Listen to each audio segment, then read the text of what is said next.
future of the corporate PPA market, I think, is bright. There are limits to growth. If you look at a corporate PPA in its purest sense, requiring a large corporate to underwrite a large amount of generation, there will be only so many big corporates who need that at any one time. So I think we will see new structures that are similar to a corporate PPA in terms of hedging out power price risk, but are not maybe a corporate PPA in the truest sense, in that you have a Google or a Facebook or an Alcoa as counterparty. But hedging is rapidly emerging as a way to manage merchant risk in the shift to X subsidy. And hedging structures, you talk to any other commodity trader, can take various forms, from swaps to options to sort of bilateral agreements. And the reality is the future is getting more complicated. There will be many other hedging products available that compete with corporate PPAs for route to market. I think it's good news for both off-takers and generators alike.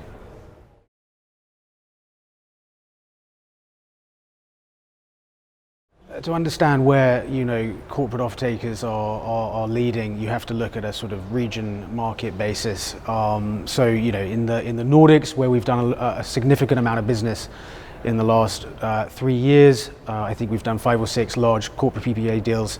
Broadly divided between what you might call the market makers, the traditional utilities, big tech, the Microsoft, Facebook, Amazons, Googles, and of course, native industry, the smelters, the paper industries, industrial demand. I think, broadly speaking, 3 buckets of offtake demand there. I suspect we'll continue to see more of it.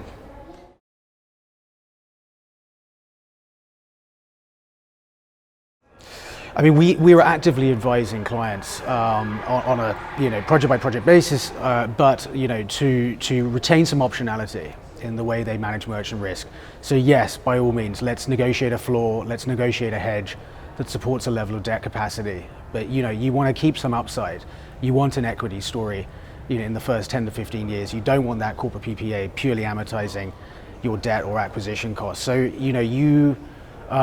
depending on the project and depending on the risk appetite of the client, ought to retain an element of floating, of uncontracted output that you can trade in other ways and potentially trade for more value at higher prices in other markets. So it depends, but I think broadly speaking, our advice is contracting is part of the story, and what you do with the other part is another consideration.